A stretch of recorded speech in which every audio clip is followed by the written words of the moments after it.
Bapak Ibu, saudara-saudara sekalian, sebelum kita memulai ibadah kita akan menaikkan beberapa doa syafaat.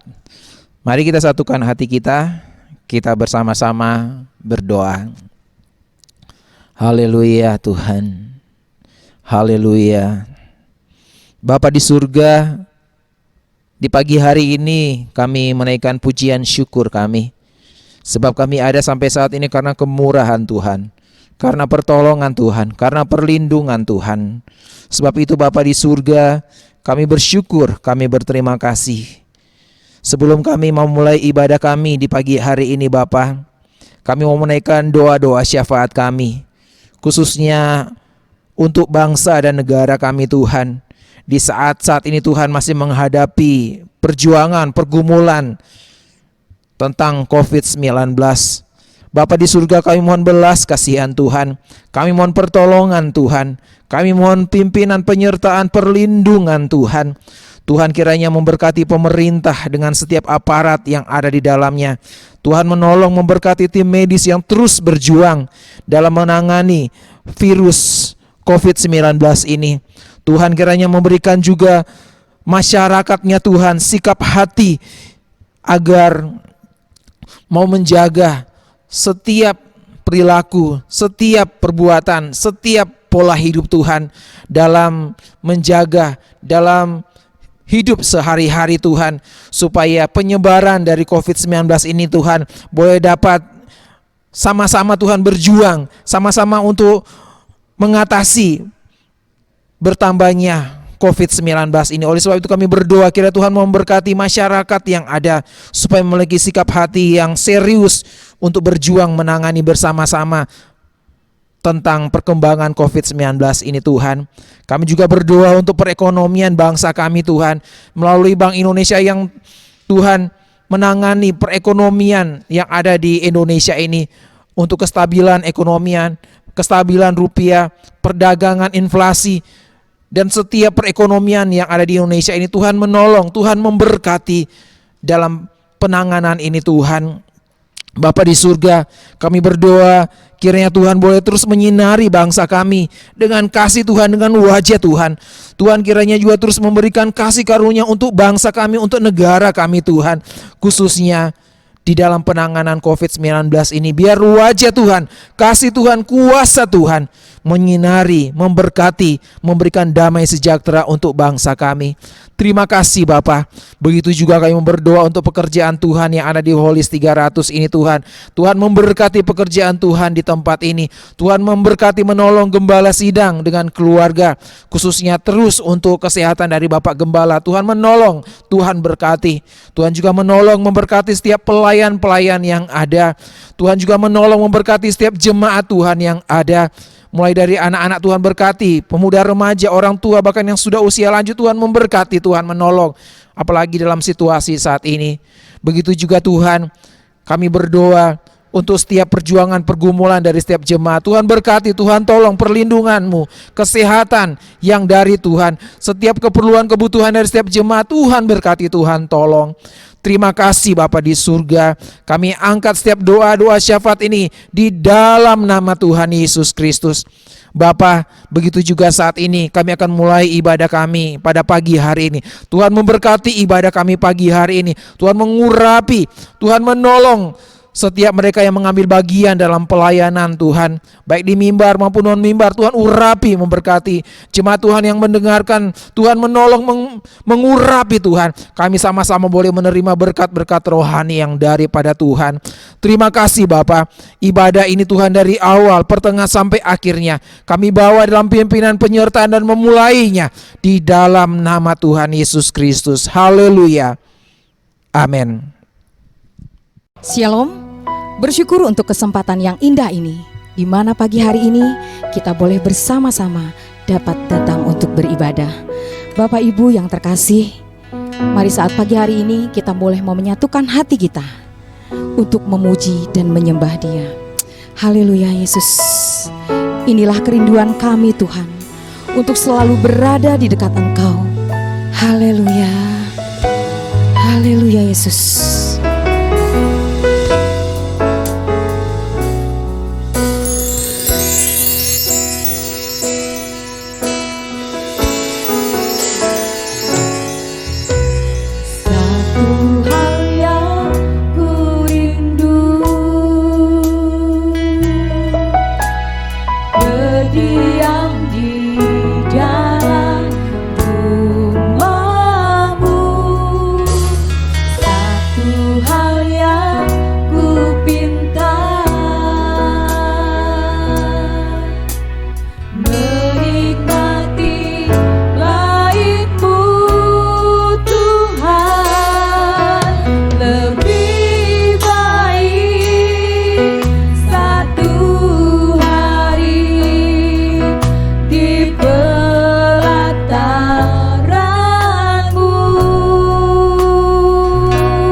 Haleluya, puji nama Tuhan.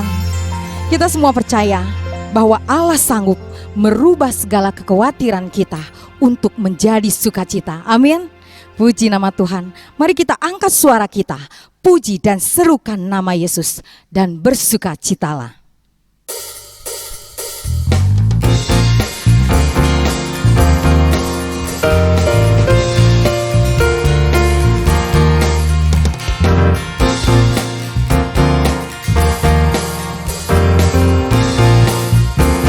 Mari kita boleh sama-sama katakan, angkatlah.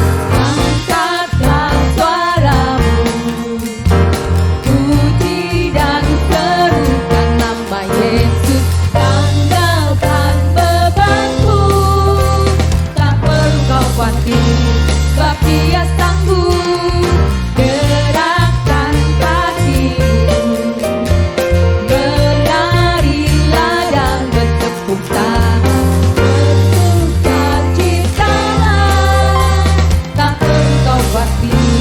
Sebab Dia sanggup.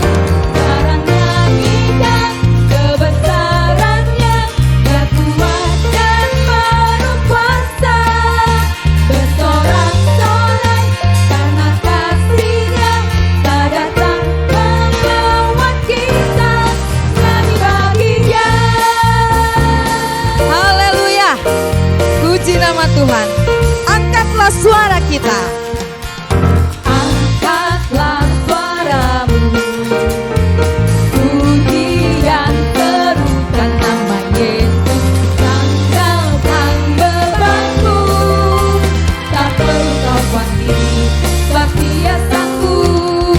Gerakkan kakimu, menarilah dan bertepuk tangan. Bersukacitalah, tak perlu kau khawatir, sebab Dia sanggup. Sekarang nyanyikan kebesarannya, Dia kuat dan penuh kuasa. Bersorak-sorai karena kasih-Nya telah datang melawat kita.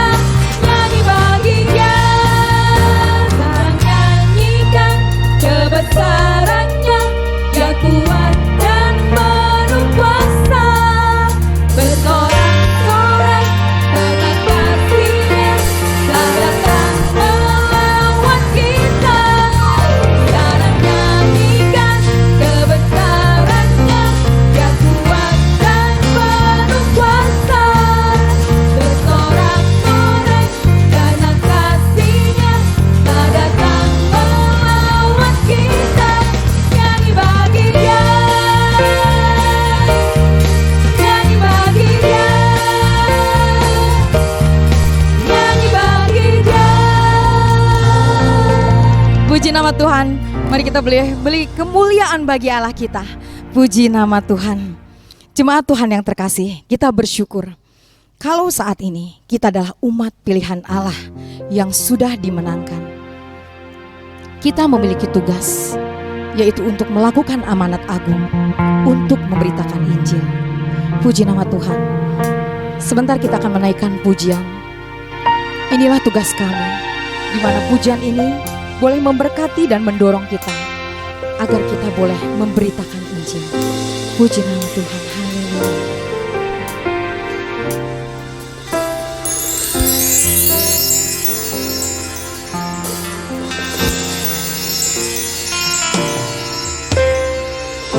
Berikan pada kami hati yang mengasihi, jiwa-jiwa yang belum mengenal kasih Bapa.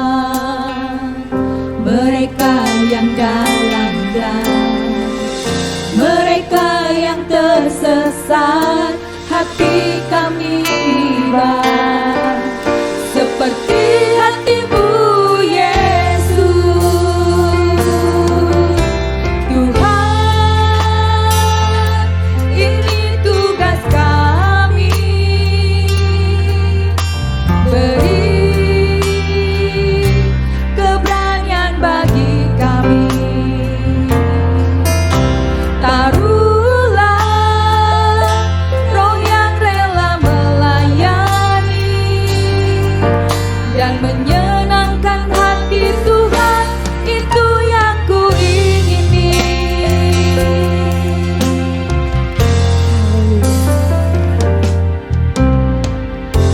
berikan pada kami hati yang mengasihi jiwa-jiwa yang belum mengenal kasih Bapa, mereka yang dalam gelap, mereka yang tersesat, hati kami tiba seperti hatimu Yesus. Tuhan, ini tugas kami, beri keberanian bagi kami. Taruhlah roh yang rela melayani dan menyenangkan hati Tuhan, itu yang ku ingini. Tuhan, ini tugas kami, beri keberanian bagi kami. Taruhlah roh yang rela melayani dan menyenangkan hati Tuhan, itu yang ku ingini. Tuhan, ini tugas kami, beri keberanian bagi kami. Taruhlah roh yang rela melayani dan menyenangkan hati Tuhan, itu yang ku ingini. Dan menyenangkan hati Tuhan, itu yang ku ingini. Dan menyenangkan hati Tuhan, itu yang ku ingini. Haleluya, puji nama Tuhan.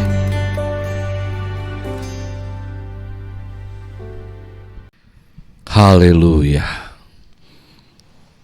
Bapa kami yang bertahta di dalam kerajaan sorga, Bapa, dalam nama Tuhan Yesus, kami bersyukur kepadamu Tuhan, bahwa kebenaran firman-Mu telah disampaikan bagi kami semua.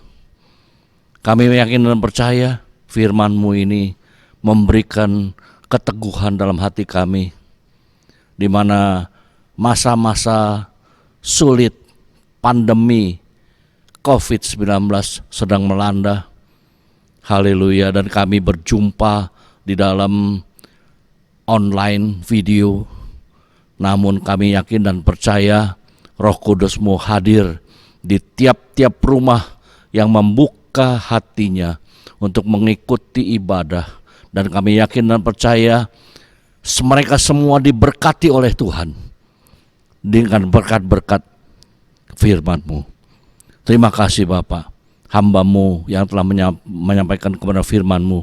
Mari tambahkan dia terus dengan segala hikmat marifat yang dari sorga, agar setiap perkataan firman yang keluar dari mulutnya boleh memberikan kuasa-Mu bagi setiap kami. Terima kasih Bapa, terima kasih. Inilah ucapan syukur kami untuk berkat-berkat ilahi yang Engkau berkati bagi kami semua. Terima kasih Bapa di sorga, terima kasih Tuhan Yesus. Di dalam nama Tuhan Yesus kami panjatkan semua doa ini. Haleluya. Amin. Selamat pagi Bapak Ibu Saudara sekalian. Hari ini kita kembali lagi boleh diberikan kesempatan untuk mendengarkan firman Tuhan. Saya mengajak kita semua boleh membaca satu bagian Alkitab, yaitu Matius 5 ayat yang ketiga. Matius 5 ayat yang keempat. Matius 5 ayat yang keempat. Saya akan membacakannya bagi Bapak Ibu Saudara sekalian. Matius 5 ayat yang keempat. Berbahagialah orang yang berduka cita karena mereka akan dihibur. Hari ini kita kembali melanjutkan ucapan bahagia, dan sekali lagi ya Bapak Ibu, kita diajak untuk melihat nilai bahagia kerajaan sorga yang berbeda dengan dunia.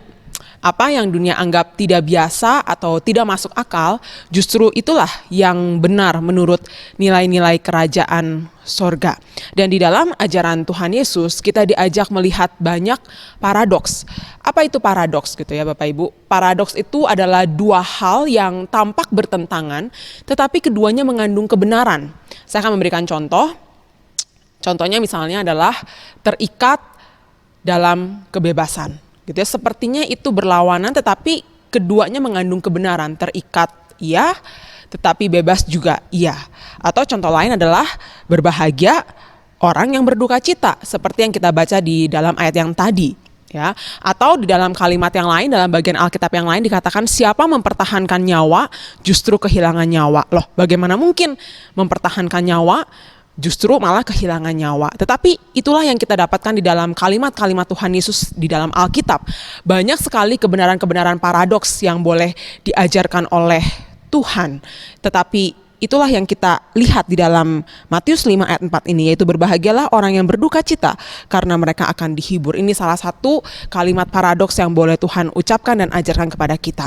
Di dalam ucapan bahagia sendiri ini, kita juga melihat banyak paradoks. Berbahagialah mereka yang miskin karena mereka lah yang mempunyai kerajaan sorga. Gitu ya. Berbahagialah orang yang berduka cita karena mereka akan dihibur. Bagaimana bisa sih orang berduka cita itu berbahagia? Berbahagia ya berbahagia, berduka cita ya bersedih, bukan berbahagia. Tetapi sekali lagi kita diajak untuk melihat dan mengerti nilai bahagianya kerajaan sorga, bukan nilai bahagia menurut dunia. Bahagia umat Tuhan bukan terletak pada banyak uang, sehat, bisa pergi jalan-jalan, bisa menikmati hiburan, bisa membeli ini dan itu. Bukan di situ letak kebahagiaan anak-anak Tuhan atau umat Tuhan. Sebagai orang Kristen, sebagai orang percaya, kita perlu mengerti hal ini karena kebanyakan orang mengerti berbahagia itu mengacu pada kesehatan, pada banyaknya uang yang dimiliki, pada kehidupan yang lancar, dapat mendapatkan apa yang mereka mau, bisa mendapatkan hiburan. Tetapi kalau itu yang menjadi ukuran nilai kebahagiaan kita, maka kita adalah orang-orang yang sangat tidak berbahagia. Karena berarti kebahagiaan kita sangat relatif, bergantung pada keadaan dan situasi. Sementara keadaan atau situasi pasti berubah-ubah. Misalnya bahagia karena uang atau harta. Begitu uangnya hilang, maka bahagianya hilang. Bahagia karena hiburan. Sekarang tidak bisa kemana-mana, kurang hiburan, maka langsung bahagianya pun hilang. Sedangkan firman Tuhan mengatakan kita dapat memiliki kebahagiaan sekalipun di dalam kedukaan. Duka cita yang seperti apa sih yang firman Tuhan maksudkan sehingga dapat dikatakan mereka yang berduka adalah justru mereka yang berbahagia? Duka cita yang Tuhan Yesus maksudkan adalah duka cita rohani. Seperti apa duka cita rohani itu? Sebelumnya saya akan mengajak kita melihat dulu apa sih duka cita yang bukan duka cita rohani gitu ya. Banyak duka cita yang kita alami tetapi itu bukan atau tidak termasuk duka cita rohani. Ya, maka kita akan melihat yang bukan duka cita rohani. Yang pertama adalah duka cita karena hal-hal duniawi atau jasmani. Kehilangan materi, kehilangan uang atau harta, diputus pacar gitu ya, kegagalan, kekecewaan, difitnah, dihianati, digosipin, ya, sakit fisik, ditinggal oleh orang yang kita kasihi. Semua ini adalah duka cita hidup yang memang pasti menjadi bagian dari kehidupan manusia di dunia. Tetapi ini tidak dapat dikatakan duka cita rohani, dan ini bukan duka cita rohani. Ya. Yang kedua, duka cita rohani juga bukan ditujukan kepada orang-orang yang selalu meratap, menangis, bersedih karena memiliki masalah atau kesulitan hidup. Orang yang selalu meratap atau bersedih tidak dapat dikatakan duka cita rohani. Karena selama kita hidup di dunia, kita pasti akan banyak berduka, banyak mengeluarkan air mata, menghadapi berbagai masalah hidup. Kita tahu dunia itu bukan tempat yang bahagia, tempat yang menyenangkan. Dunia itu adalah tempat berbagai-bagai duka dan kesusahan hidup. Maka pasti akan ada banyak air mata yang kita keluarkan karena macam-macam hal yang menyusahkan hati kita. Tetapi meratap atau berduka karena kesulitan hidup, masalah hidup, itu bukanlah duka cita rohani. Dan kalau kita boleh melihat lebih luas dan lebih jauh lagi, kadang di dalam hidup tanpa kita sadari, kita meratap, kita bersedih, kita berduka dengan cara yang berdosa. Dan ini terjadi jikalau kita berduka cita sampai mengasihani diri, atau kita sebut self-pity. Self-pity atau mengasihani diri adalah satu sikap duka cita yang jahat atau berdosa. Kalau kita rugi dikit, seperti hidup ini habis semuanya. Kalau disakiti sedikit, rasanya seperti dunia hancur dan menjadi manusia yang paling menderita dan tidak ada harapan.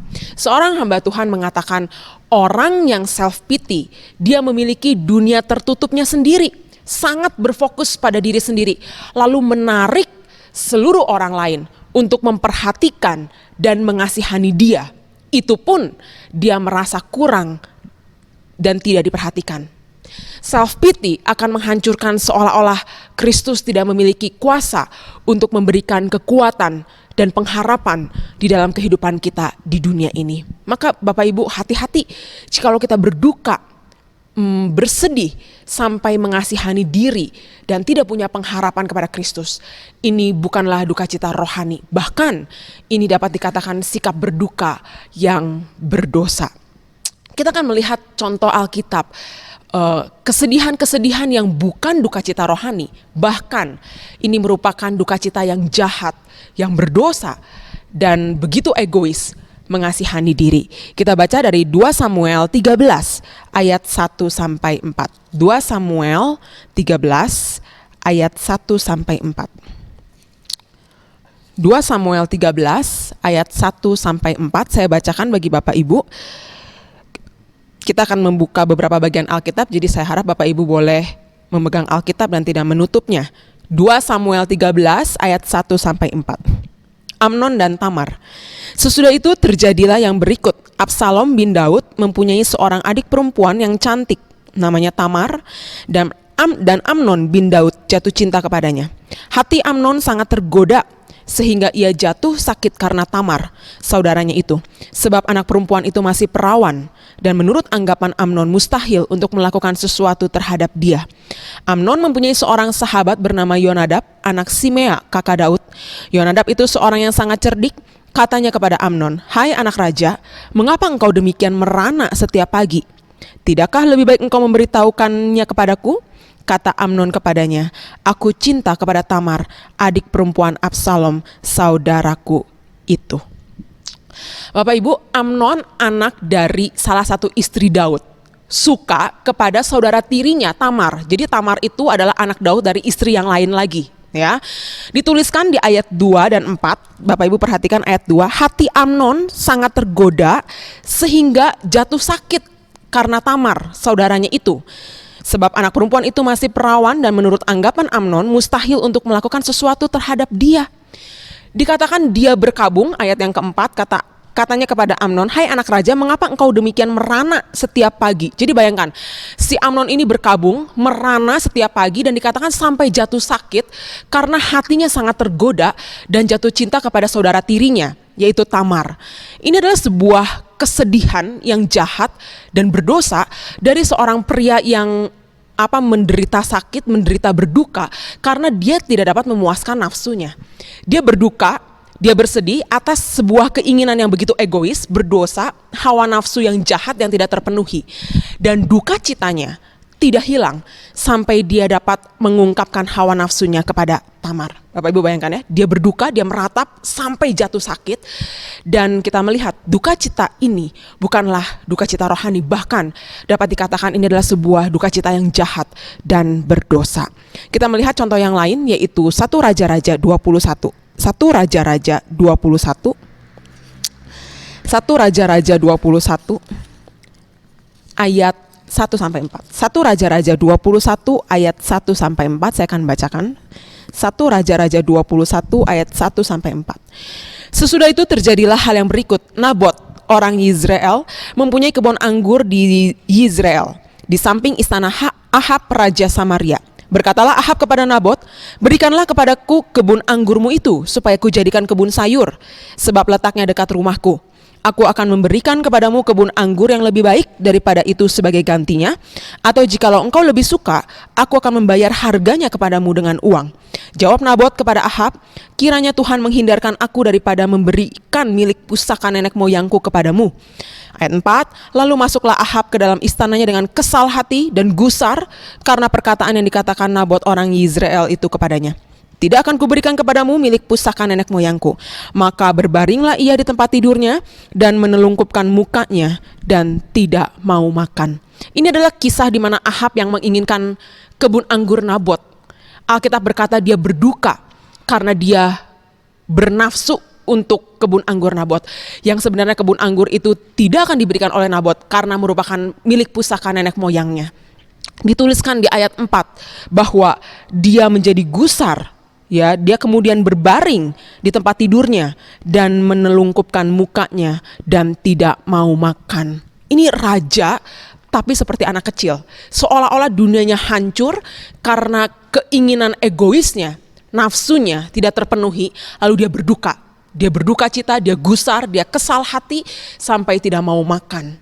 Kita melihat Bapak Ibu, baik Ahab maupun Amnon, mereka berduka dengan cara yang salah dan dia berduka cita dengan duka cita yang begitu berdosa. Duka cita Amnon dan Ahab adalah duka cita yang tidak pantas, jahat, egois dan berdosa. Tetapi kita dapat refleksi di dalam hidup kita. Kita ini sering sekali mengeluarkan air mata.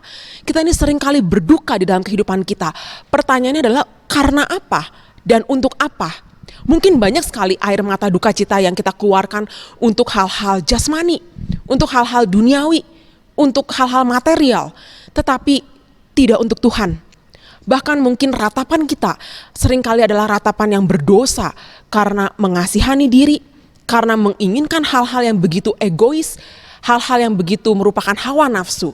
Mungkin kita berduka ketika Tuhan memberikan berkat kepada orang lain dan bukan kepada kita. Mungkin kita berduka ketika keinginan egois kita atau keserakahan kita tidak terpenuhi. Kita berduka ketika kita kehilangan untung, tetapi mungkin kita tidak berduka jikalau kita kehilangan waktu-waktu ibadah kita di hadapan Tuhan. Maka Bapak Ibu, tidak tentu jikalau kita berduka cita, maka duka cita kita adalah pasti duka cita yang benar di hadapan Tuhan. Pasti duka cita rohani dan benar di hadapan Tuhan. Maka kita perlu refleksi dan melihat daripada contoh-contoh Alkitab yang boleh diberikan tadi. Kalau begitu, duka cita rohani yang Tuhan maksud itu seperti apa? Yaitu duka cita karena dosa. Ya, ini adalah satu duka cita yang Tuhan maksudkan waktu Tuhan mengatakan berbahagialah mereka yang berduka, yaitu mereka yang berduka cita rohani. Duka cita rohani yaitu adalah duka cita karena dosa. Tuhan mau kesedihan atau duka cita ini harus ada di dalam hidup orang percaya, dan ini menjadi tanda dari orang-orang percaya yang sejati. Di dalam bahasa Inggrisnya memakai kata mourn gitu ya, berarti meratap, dan LAI menerjemahkan dengan kata berduka. Meratap ada nuansa lebih dalam secara afeksi dari berduka. Dan bahkan Bapak Ibu, di dalam Matius 5 ayat 4 ini, bahkan kata duka cita yang dipakai untuk ayat ini adalah kata yang paling kuat dari 9 kata kerja Yunani untuk kesedihan atau duka cita. Jadi bayangkan Bapak Ibu ya, bahasa Yunani itu memiliki 9 kata kerja untuk kesedihan atau duka cita, dan kata duka cita yang dipakai untuk Matius 5 ayat 4 dipakai kata yang paling kuat gitu ya. Kata yang dipakai ini adalah kata yang sering digunakan untuk menggambarkan kesedihan atau berkabung atas kematian seseorang. Maka tidak ada ratapan atau kesedihan yang lebih kuat daripada kesedihan karena kematian. Kematian adalah kesedihan yang paling berat dari semua penyebab kesedihan manusia. Ini adalah ratapan yang paling berat, paling menguras emosi atas kehilangan permanen dari seseorang yang sangat dicintai. Dan Bapak Ibu, kita pantas dan seharusnya meratap sampai sesedih ini, karena dosa-dosa kita membuat kita menjadi musuh Allah. Kita terpisah dengan Allah secara relasi, seperti kita terpisah dari seseorang yang kita kasih dan meninggalkan kita. Dan bukan hanya itu, kita juga terikat kepada hukuman, pengadilan Tuhan, dan kita pasti dibuang oleh Tuhan karena dosa-dosa kita jikalau anugerah keselamatan dan belas kasihan Tuhan tidak menjangkau kita dan tidak menjadi pembela kita. Apakah kita adalah orang-orang yang berduka cita karena dosa-dosa kita? Kita mungkin seringkali merasa, ya Tuhan, saya sudah berduka cita atas dosa-dosa saya. Tetapi apakah betul? Maka kita akan melihat dan merefleksi diri kita.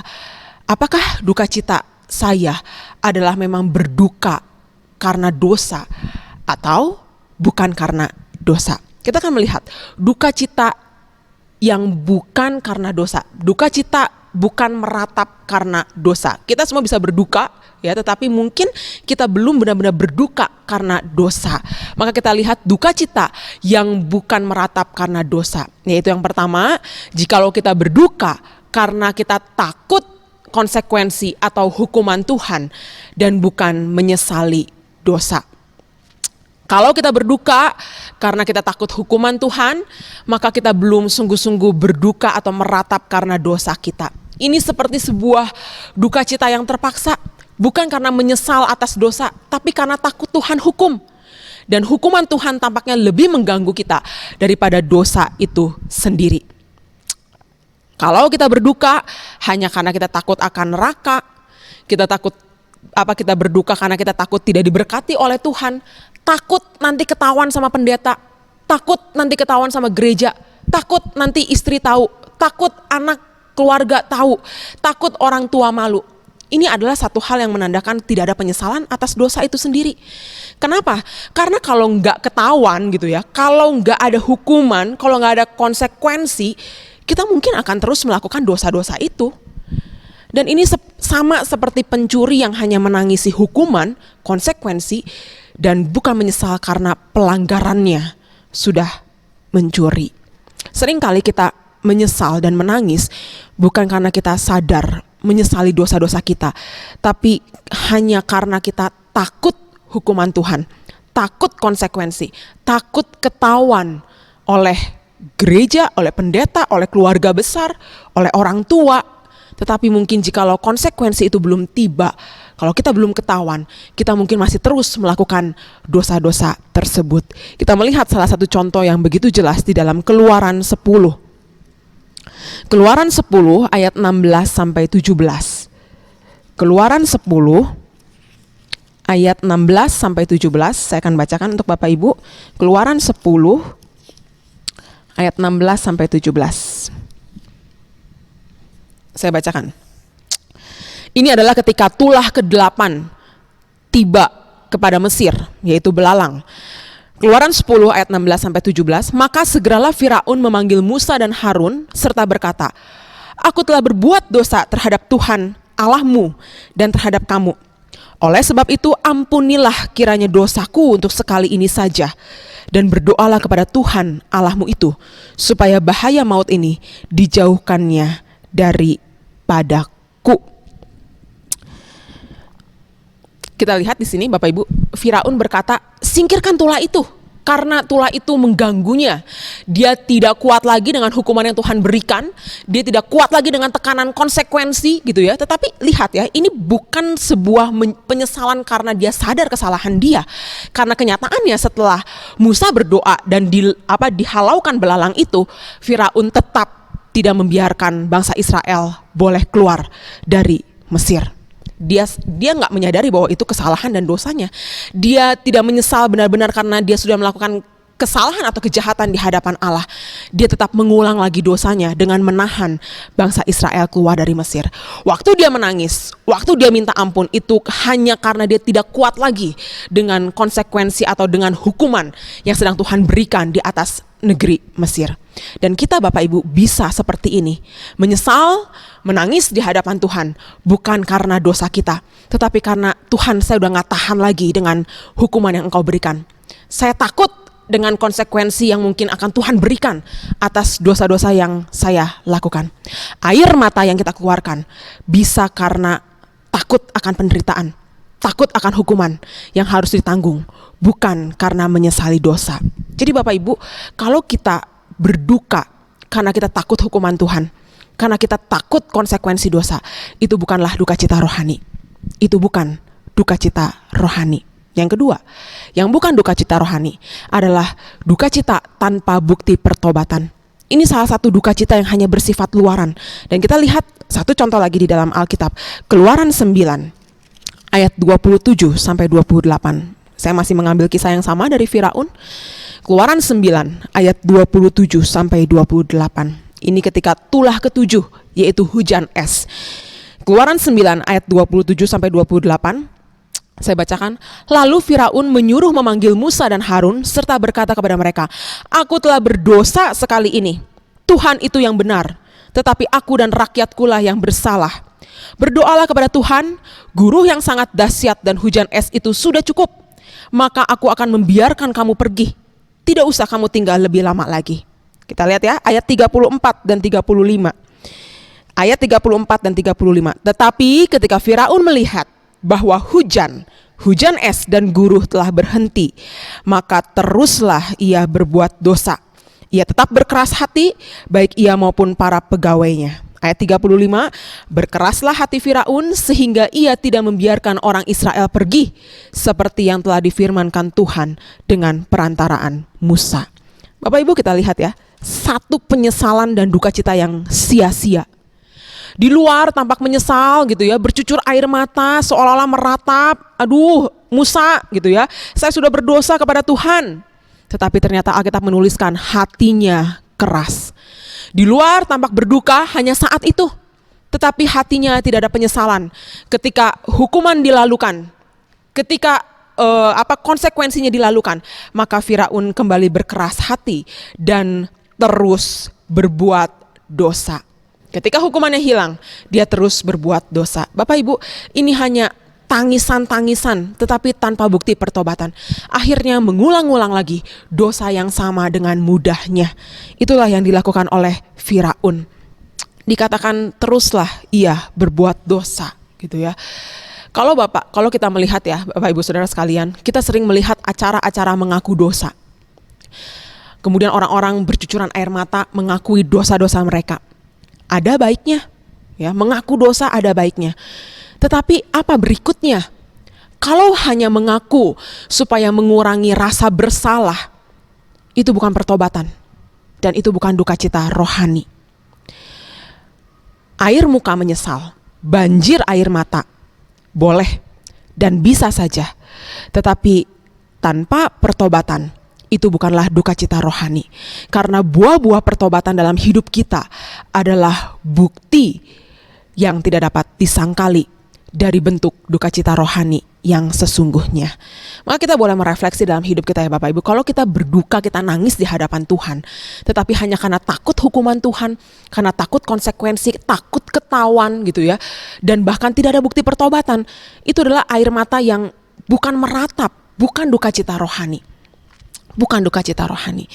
Jadi kita harus melihat seperti apa sih duka cita rohani yang sungguh-sungguh, yang memang benar-benar menangis karena dosa-dosa di hadapan Tuhan. Yaitu ketika kita menyadari bahwa dosa saya membuat saya menjadi musuh Allah.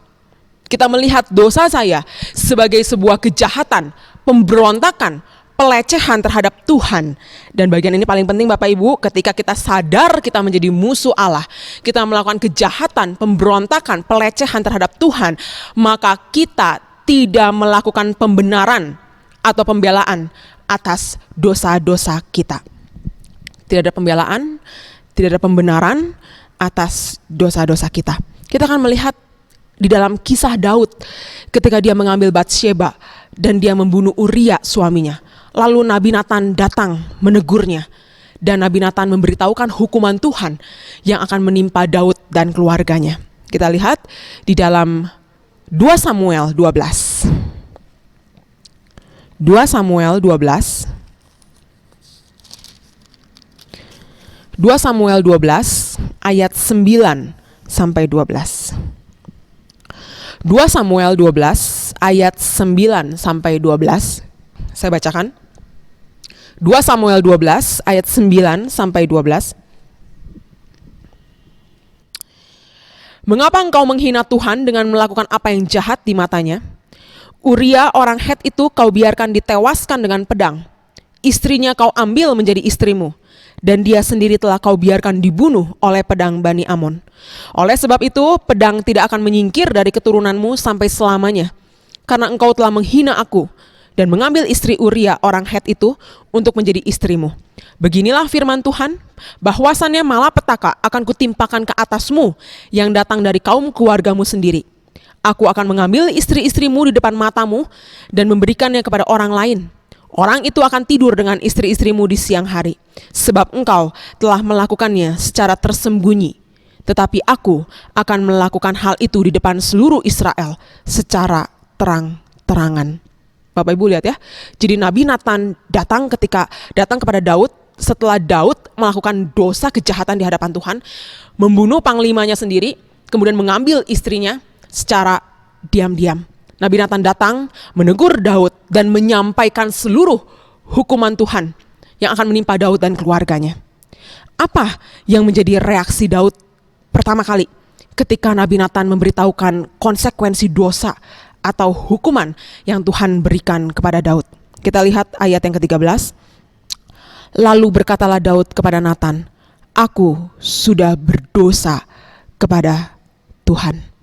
Aku sudah berdosa kepada Tuhan. Daud sama sekali tidak meminta keringanan atau menyinggung sedikit pun tentang hukuman yang Tuhan berikan.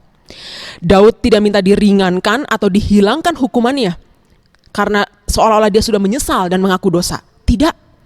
Daud juga tidak membuat pembenaran atau pembelaan atas dosa-dosanya. Tidak. Daud sadar dia sudah memberontak, dia sudah menghina, dia sudah melakukan yang jahat di mata Tuhan, dan dia sadar layak mendapatkan hukuman dan konsekuensi atas dosa-dosanya. Maka yang dia lakukan adalah berduka karena kejahatan dosanya kepada Tuhan. Dia katakan, aku sudah berdosa kepada Tuhan. Titik. Tidak ada pembelaan, tidak ada penjelasan, tidak ada pembenaran diri. Hanya satu kalimat yang dia ucapkan, aku sudah berdosa kepada Tuhan. Kita melihat Mazmur 51. Satu Mazmur yang boleh ditulis oleh Daud sebagai bentuk pengakuan dosanya di hadapan Tuhan. Mazmur 51. Mazmur 51 ayat 5 sampai 6. Mazmur 51 ayat 5 sampai 6. Saya bacakan. Mazmur 51 ayat 5 sampai 6. Sebab aku sendiri sadar akan pelanggaranku. Aku senantiasa bergumul dengan dosaku. Terhadap engkau sajalah aku telah berdosa dan melakukan apa yang kau anggap jahat, supaya ternyata engkau adil dalam putusanmu, bersih dalam penghukumanmu. Daud berduka atas pengkhianatannya kepada Tuhan, pemberontakannya terhadap Tuhan. Dia berduka atas apa yang sudah dia lakukan kepada Tuhan, lebih daripada hukuman Tuhan atau konsekuensi dosa atau pedang berdarah yang akan menimpa keluarganya. Daud katakan, terhadap engkau sajalah aku telah berdosa dan melakukan apa yang kau anggap jahat. Daud tidak katakan tapi gitu ya, karena soalnya tidak ada pembenaran, tidak ada pembelaan diri, tidak ada penjelasan. Yang dia tahu, dia sudah melakukan pelanggaran, kejahatan di hadapan Tuhan. Seorang yang menangisi dosanya, berduka karena dosanya, dia akan meratap bukan karena hukuman, bukan karena konsekuensi, bukan karena takut ketahuan. Bapak Ibu, kalau kita berdosa, lalu kita menerima hukuman Tuhan, menerima konsekuensi dosa, itu memang hal yang pantas diterima, nggak usah ditangisi. Itu memang hal yang memang pantas kita terima, karena kita sudah berdosa di hadapan Tuhan. Tetapi orang-orang yang menangisi dosanya, meratapi dosanya, dia akan meratap tanpa pembenaran diri, tanpa membela diri, karena menyadari dosa adalah hal yang begitu menjijikan, dan hal itu kita lemparkan ke hadapan Tuhan di dalam bentuk pemberontakan secara terang-terangan.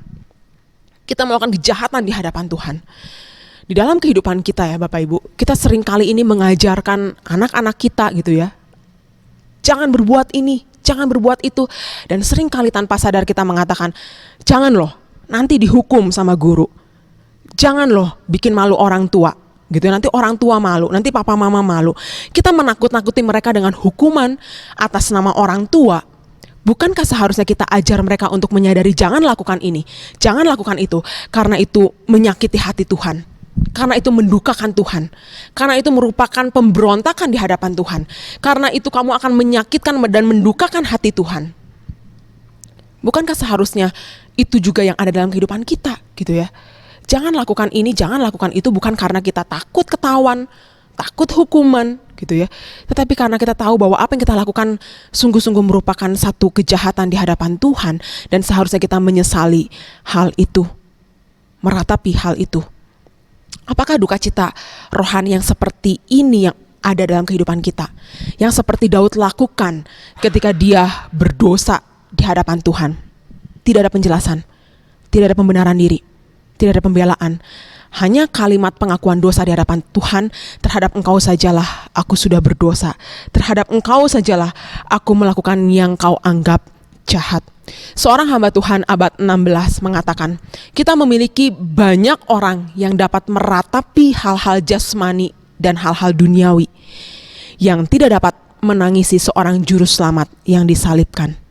Kita memiliki banyak orang yang dapat meratapi hal-hal jasmani dan duniawi yang tidak bisa menangisi seorang juru selamat yang disalibkan. Itulah kita. Air mata kita keluar karena apa Bapak Ibu? Karena nonton drama Korea, karena film-film, karena sinetron, karena telenovela, karena lagu-lagu. Air mata kita keluarkan untuk hal-hal duniawi, rugi ini, rugi itu, tersinggung ini, tersinggung itu, marah ini, marah itu.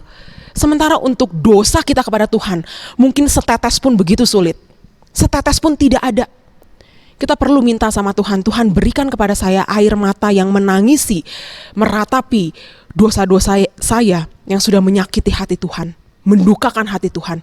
Berikan kepada saya hati yang meratapi dosa tanpa membenarkan diri, tanpa membela diri. Berikan saya hati yang peka kalau apa yang saya lakukan itu sudah menyakiti hati Tuhan dan mendukakan hati Tuhan. Sebuah kalimat singkat mengatakan, to cry is human, to lament is Christian. Semua manusia bisa menangis. Menangis itu manusiawi, tetapi meratapi dan lebih khusus lagi meratapi dosa, itu hanya mungkin dapat dilakukan oleh orang-orang Kristen yang sejati. Yang kedua, apa yang menunjukkan bahwa kita benar-benar berduka cita rohani, duka cita karena dosa? Yaitu jikalau kita membenci dosa, bertobat, dan hidup lebih suci. Seorang yang meratapi dosa-dosanya, dia tidak hanya meninggalkan dosa, tapi dia pasti membenci dosa. Kita bukan hanya harus menjauhkan diri dari dosa ya Bapak Ibu ya, tapi kita juga harus membenci dosa. Kalau hanya menjauhkan diri, kita mungkin masih bisa balik lagi terhadap dosa itu. Tetapi kalau kita sudah benci sama dosa, kita lihat pun gak mau. Contoh paling simpel kayak kalau misalnya Bapak Ibu sebel sama orang, lihat juga gak mau kan. Sama halnya, kalau kita benci dosa, lihat pun tidak mau. Tidak ada lagi ketertarikan sama sekali. Dan duka cita itu bukan hanya berhenti pada menangisi, meratapi, menyesali dosa, tetapi harus membawa kepada pertobatan dan kesucian hidup. Kita lihat 2 Korintus 7 ayat 10. 2 Korintus 7 ayat 10. 2 Korintus 7 ayat 10. 2 Korintus 7 ayat 10. Saya bacakan. 2 Korintus 7 ayat 10. Sebab duka cita menurut kehendak Allah menghasilkan pertobatan yang membawa keselamatan dan yang tidak akan disesalkan. Tetapi duka cita yang dari dunia ini menghasilkan kematian. Dikatakan, kesedihan dunia menghasilkan kematian, tetapi duka cita menurut kehendak Allah menghasilkan pertobatan. Dan inilah duka cita yang Tuhan inginkan. Ini adalah kesedihan yang saleh, duka cita yang kudus, yang meratapi dosa dan membawa kepada pertobatan dan kehidupan yang lebih suci. Bukan hanya tidak ada pembelaan, tidak ada pembenaran diri, tetapi jikalau kita sungguh-sungguh meratapi dosa-dosa kita, maka kita akan membenci dosa itu. Kita bertobat dan kita hidup lebih suci. Petrus adalah salah satu murid Tuhan yang menyangkali Tuhan, dan dia sangat meratapi dosanya. Tetapi dia tidak hanya berhenti di situ, dia tidak hanya berhenti pada ratapan atau tangisan, tetapi dia sungguh-sungguh bertobat dan mengikut Tuhan, dan tidak pernah lagi menyangkal Tuhan seumur hidupnya. Bapak Ibu, biarlah duka cita yang seperti ini ada dalam kehidupan kita. Waktu kita meratapi dosa, bukan karena kita takut hukuman, kita sedih karena konsekuensi yang harus kita terima, kita takut karena ketahuan gitu ya. Tetapi biarlah waktu kita berduka, kita sungguh-sungguh berduka karena kita sudah melakukan kejahatan di hadapan Tuhan. Kita sudah menjadi musuh Allah. Dan biarlah kita boleh mengaku dosa kita tanpa membenarkan diri, tanpa pembelaan. Dan biarlah jikalau kita meratapi dosa-dosa kita, itu boleh sungguh-sungguh membawa kita kepada pertobatan dan kehidupan yang lebih suci. Hasil apa sih yang akan kita dapatkan di dalam kehidupan kita jikalau kita berduka cita dengan benar, jikalau kita sungguh-sungguh mengalami duka cita rohani dalam hidup kita? Dikatakan oleh Matius 5 ayat 4, mereka yang berduka cita rohani, mereka akan berbahagia. Kenapa berbahagia? Karena mereka akan dihiburkan. Mengapa bisa terhibur? Karena Tuhan memberikan pengampunan bagi mereka yang sungguh-sungguh meratapi dosa-dosanya. Bapak Ibu, dasar dari penghiburan yang kita terima adalah pengampunan yang Tuhan berikan. Dan pengampunan itulah yang membahagiakan. Kenapa membahagiakan? Kenapa menghiburkan? Karena pengampunan itu membuat relasi kita dengan Allah kembali diperbaiki. Karena pengampunan itulah yang membuat Allah berkenan kembali atas hidup kita. Kalau boleh saya berikan contoh, seorang anak yang berbuat salah dan membuat mamahnya murka, maka anak itu akan merasa susah sekali sepanjang hari. Dia rasa gak enak gitu ya, karena dia sudah membuat mamanya murka atas kesalahannya. Lalu relasi dia dengan mamanya jadi tidak beres. Seolah-olah gak berani untuk mendekati mamanya, gak enak untuk mendekati mamanya, karena dia sadar dia bersalah dan mamanya murka. Tetapi jikalau mamanya mengampuni anak ini, menghampiri anak ini, maka anak ini merasa lega dan terhibur. Bukan lega terhibur hanya karena diampuni, tetapi dia lega terhibur karena mamahnya sudah berkenan menerima dia dan relasi mereka boleh kembali. Itulah yang menjadi penghiburan kita. Waktu kita meratapi dosa-dosa kita, kita tahu Tuhan adalah Tuhan yang begitu panjang sabar, kasih setia, yang dapat mengampuni dosa-dosa kita. Dan waktu Tuhan mengampuni dosa kita, Dia boleh memperkenan kembali hidup kita. Dan itulah yang membahagiakan kita. Dan itulah yang menghiburkan kita. Mengapa sih kita seringkali tidak merasakan penghiburan dari Tuhan?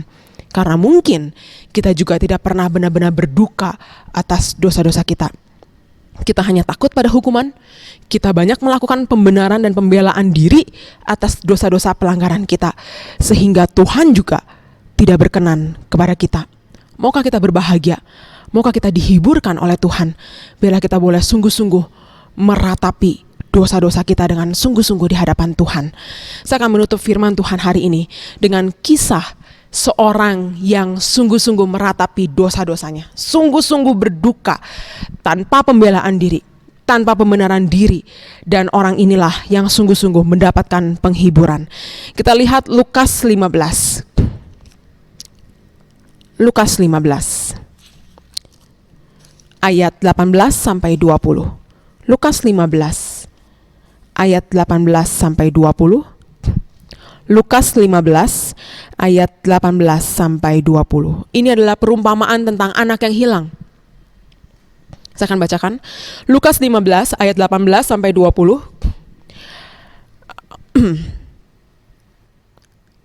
Anak yang hilang itu, dari ayat 17 saya bacakan.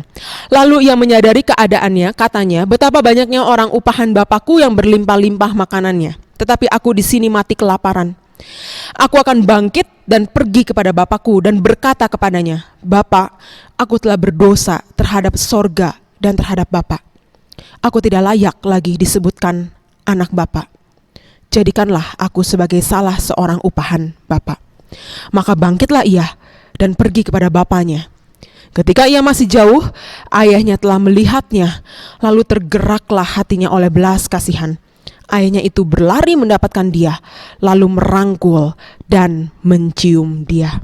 Apa yang dikatakan oleh anak yang hilang ini? Dia mengatakan, aku telah berdosa kepada sorga dan kepada Bapa. Ayat 21 kita baca, kata anak itu kepadanya, Bapa, aku telah berdosa terhadap sorga dan terhadap Bapa.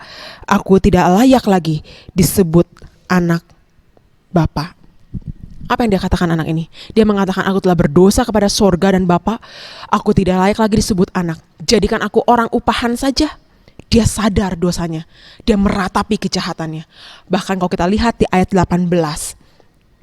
Dia sudah memikirkan hukuman bagi dirinya sendiri sebelum dia beranjak berangkat untuk pulang ke rumahnya. Belum bertemu bapaknya. Belum berangkat pulang, dia sudah memikirkan hukuman bagi dirinya sendiri. Kita melihat anak yang hilang ini tidak ada pembenaran diri. Yang ada dia meratapi diri yang jahat dan berdosa. Dan orang seperti inilah yang mendapatkan belas kasihan dan penghiburan dari bapaknya. Apa yang bapaknya lakukan? Ketika pulang, waktu masih jauh, Alkitab menuliskan bapaknya ini tergerak oleh belas kasihan, dia keluar, dia lari menyambut anaknya. Bapak Ibu, di zaman itu bapak lari keluar menyambut anak itu merendahkan dirinya. Dan itu yang bapaknya lakukan. Waktu masih jauh, dia melihat, maka tergeraklah hatinya oleh belas kasihan. Bapak ini lari keluar menyambut, bukan hanya menyambut, dia memeluk dan mencium anak ini dan mengatakan, anakku yang hilang telah kembali. Lalu apa yang bapaknya ini lakukan? Lalu dia perintahkan hamba-hambanya, siapkan hidangan, ambilkan jubah terbaik, pakaikan cincin, pakaikan sepatu. Kita akan berpesta, kita akan bersuka cita karena anakku yang hilang sudah kembali. Bapak Ibu, penghiburan, kebahagiaan yang seperti inilah yang Tuhan berikan bagi mereka yang sungguh-sungguh berduka dan meratapi dosa-dosanya. Di dalam kehidupan kita sebagai orang percaya, duka cita rohani bukanlah sebuah pilihan Bapak Ibu, tetapi satu hal yang harus ada secara konsisten, secara konstan, yang harus terus-menerus ada menjadi bagian dalam hidup kita. Ini bukan pilihan, ini harus terus-menerus ada di dalam hidup kita. Alkitab mengatakan, tanpa kemiskinan rohani tidak ada yang dapat masuk kerajaan Allah. Dan tanpa duka cita, meratapi dosa, membenci dosa, dan bertobat, tidak ada yang menerima penghiburan dan pengampunan dari Tuhan. Firman Tuhan katakan, berbahagialah orang yang berduka cita, karena mereka akan dihiburkan. Kiranya firman Tuhan hari ini boleh membawa kita menyadari bahwa kita adalah orang-orang yang sangat perlu berduka di hadapan Tuhan karena dosa-dosa kita sudah menyakiti dan mendukakan hati Tuhan. Karena kita tahu Dia adalah Allah yang panjang sabar, yang penuh belas kasihan, yang akan menghiburkan hati yang remuk dan hancur karena dosa. Mari kita nyanyikan sebuah lagu untuk menjadi respon kita di hadapan Tuhan. Sejauh timur dari barat, Dia membuang dosa-dosa kita.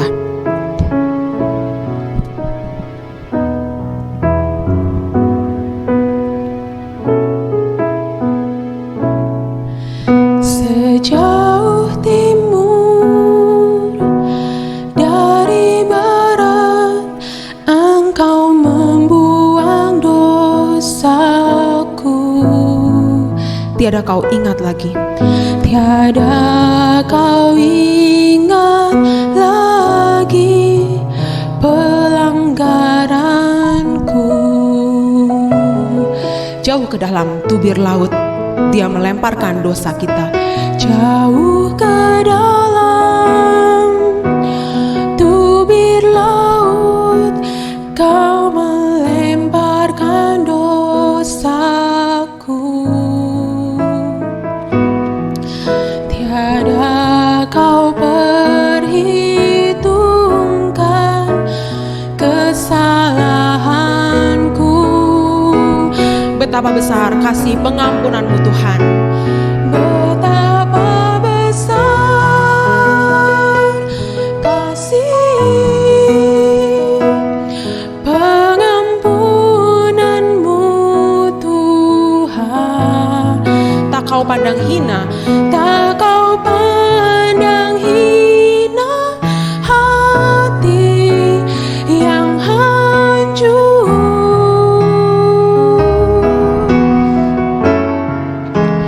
Ku berterima kasih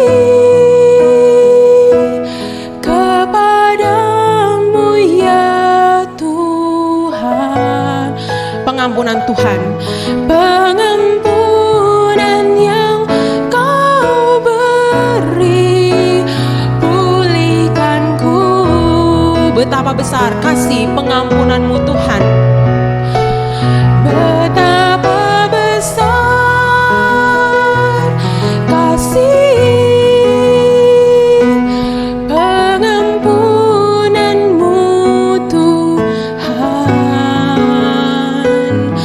Tak Kau pandang hina hati yang hancur.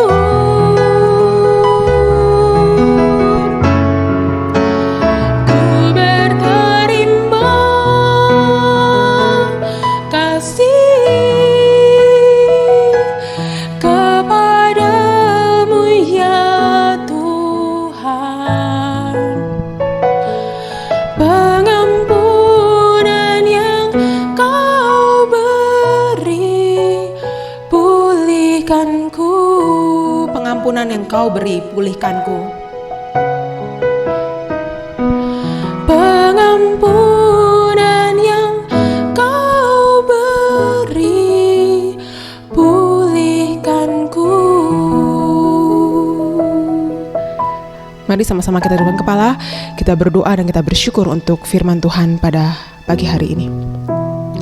Bapa di dalam surga, kami bersyukur sekali lagi karena sekali lagi firman Tuhan boleh mengajar kami dan membukakan kehidupan kami dan keseluruhan hati kami. Jikalau mungkin selama ini kami tampaknya menyesal di hadapan Tuhan, tetapi mungkin itu bukanlah ratapan yang sesungguhnya di hadapan Tuhan. Kami hanya menyesal karena kami takut ketahuan. Kami menyesal karena kami takut akan hukuman Tuhan. Kami menangis karena kami takut konsekuensi yang kami terima. Tetapi yang Tuhan inginkan adalah hati yang sungguh-sungguh hancur di hadapan Tuhan karena dosa-dosa yang sudah menyakiti hati Tuhan. Karena dosa-dosa yang kami lemparkan di hadapan Tuhan mendukakan hati Tuhan. Itu adalah sebuah pemberontakan di hadapan Tuhan. Berikan kepada kami hati yang mau menangisi dosa-dosa kami. Hati yang mengakui dosa-dosa kami tanpa membela diri, tanpa pembenaran diri. Hati yang menangisi dosa-dosa kami dan mendorong kami untuk memiliki satu kehidupan yang penuh dengan pertobatan dan kehidupan yang lebih suci lagi. Tolonglah kami ya Tuhan, karena kami ingin menjadi orang-orang yang dihiburkan. Kami ingin menjadi orang-orang yang berbahagia. Berikanlah kepada kami hati yang peka akan dosa-dosa, kejahatan, pelanggaran kami di hadapan Tuhan. Biarlah air mata yang boleh kami keluarkan adalah air mata karena hati yang hancur dan remuk karena sudah menyakiti dan mendukakan hati Tuhan. Kami bersyukur karena kami boleh memiliki Allah yang panjang sabar, penuh kasih setia, dan penuh pengampunan. Engkau memberikan pengampunan kepada setiap kami yang boleh sungguh-sungguh meratapi dosa-dosa kami. Dan Engkau akan memberikan penghiburan kepada kami yang boleh sungguh-sungguh menangisi dosa-dosa dan kejahatan kami di hadapan Tuhan. Terima kasih Bapa untuk kasih-Mu yang begitu besar, untuk pengorbanan-Mu di atas kayu salib yang boleh menghapuskan dan melupakan kejahatan dan pelanggaran kami. Terima kasih Bapa untuk firman-Mu. Hanya di dalam nama Tuhan Yesus kami sudah berdoa dan bersyukur. Amin. Bapak Ibu sekalian, sebelum kita menutup dengan doa dan doa berkat, saya ingin menyampaikan pengumuman bahwa hari ini, Minggu tanggal 7, saya mengundang semua para pembina, kemudian ketua mimbar dan non-mimbar, dan seluruh ketua dan wakil ketua komisi dengan sekretaris dan bendahara. Tujuannya adalah bahwa kita sudah diizinkan untuk memulai ibadah di dalam new normal yang sudah diberitahukan dari aparat kecamatan yang baru saja bertemu dengan saya. Namun kita tidak akan bisa memulainya kalau kita tidak mempersiapkan dengan baik. Oleh karena itu ingin saya sampaikan di dalam pertemuan ini bagaimana aturan-aturan yang akan kita pakai. Sebab bagaimanapun juga kita tidak boleh tidak menggunakan aturan-aturan yang sesuai dengan apa yang dianjurkan oleh pemerintah. Kemudian teknis dari ibadah itu seperti apa. Jadi ingin saya sampaikan kepada Bapak Ibu sekalian yang bisa hadir besok. Bagi saudara-saudara yang merasa kesehatannya tidak memadai untuk hadir, kami juga mengizinkan saudara tidak hadir. Tetapi bagi mereka yang ini dianggap sangat penting sekali, diharapkan supaya bisa hadir dan kita sama-sama membahasnya supaya di kemudian hari ketika kita memulai ibadah, kita semua sudah dalam kondisi yang siap, baik untuk perlengkapannya, baik untuk cara-caranya, supaya kita menjadi seragam untuk kita lakukan agar supaya apa yang kita kerjakan baik dan menjadi kemuliaan bagi Tuhan. Jam 10 sampai dengan jam 11. 1 jam saja.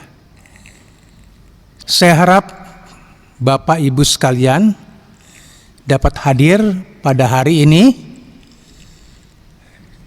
tepat waktu, supaya kita bisa selesai juga dengan tepat waktu. Jangan lupa pakai masker. Shalom. Mari kita sama-sama kita berdoa dalam acara ibadah ini. Bapa di sorga, terima kasih Tuhan. Tuhan masih memberikan kesempatan kepada kami untuk kami mengerjakan, kami melakukan sesuatu yang Tuhan kehendaki dalam sebuah gereja yang Tuhan panggil untuk kami di sana boleh melayani. Pakailah kami semua Tuhan menjadi alat di tangan-Mu. Boleh kiranya firman Tuhan membuat kami tetap berbahagia sesuai dengan anugerah yang Tuhan berikan.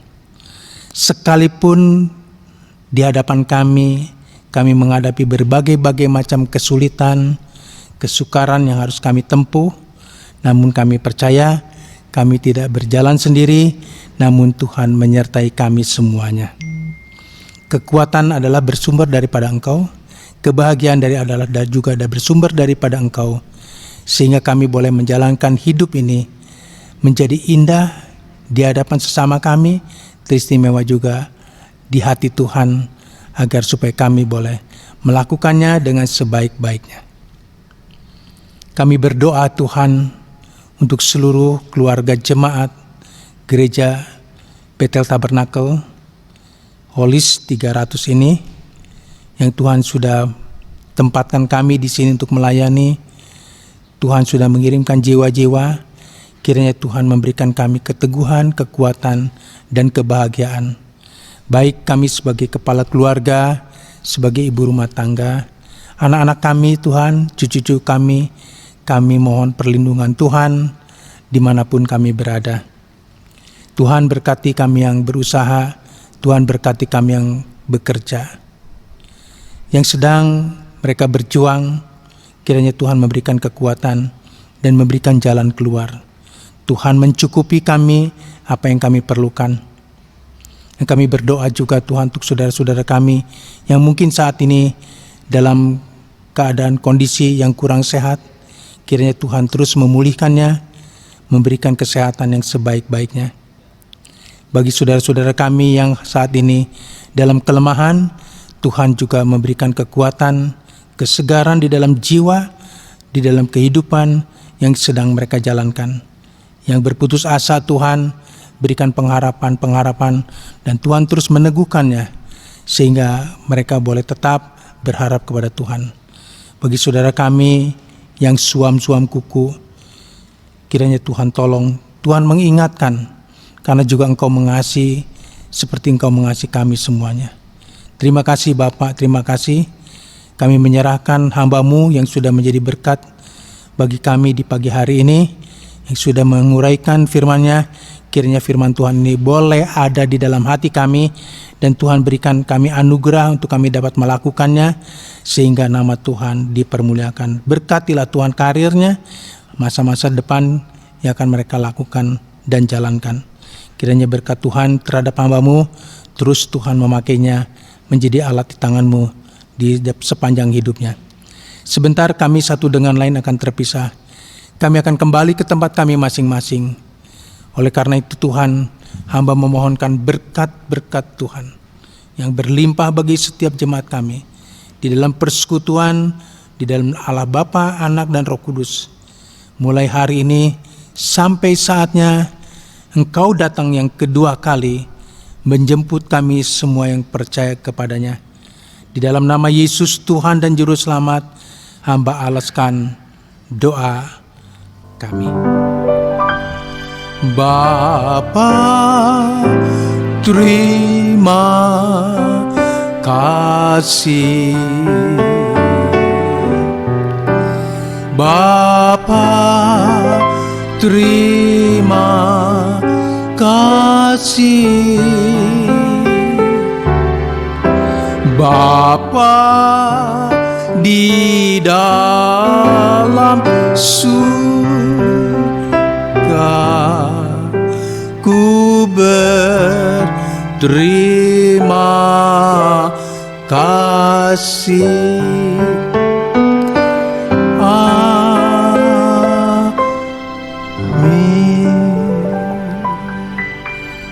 Shalom, Tuhan memberkati.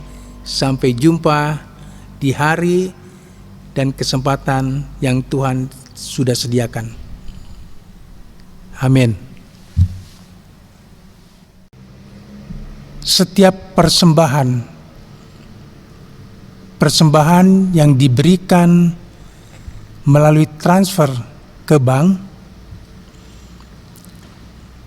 itu hendaknya ditulis dengan satu kode yang dituliskan di ujung persembahan itu. Contohnya, pada saat saudara ingin memberikan persembahan secara transfer, jumlah persembahan yang akan saudara berikan adalah 25.000.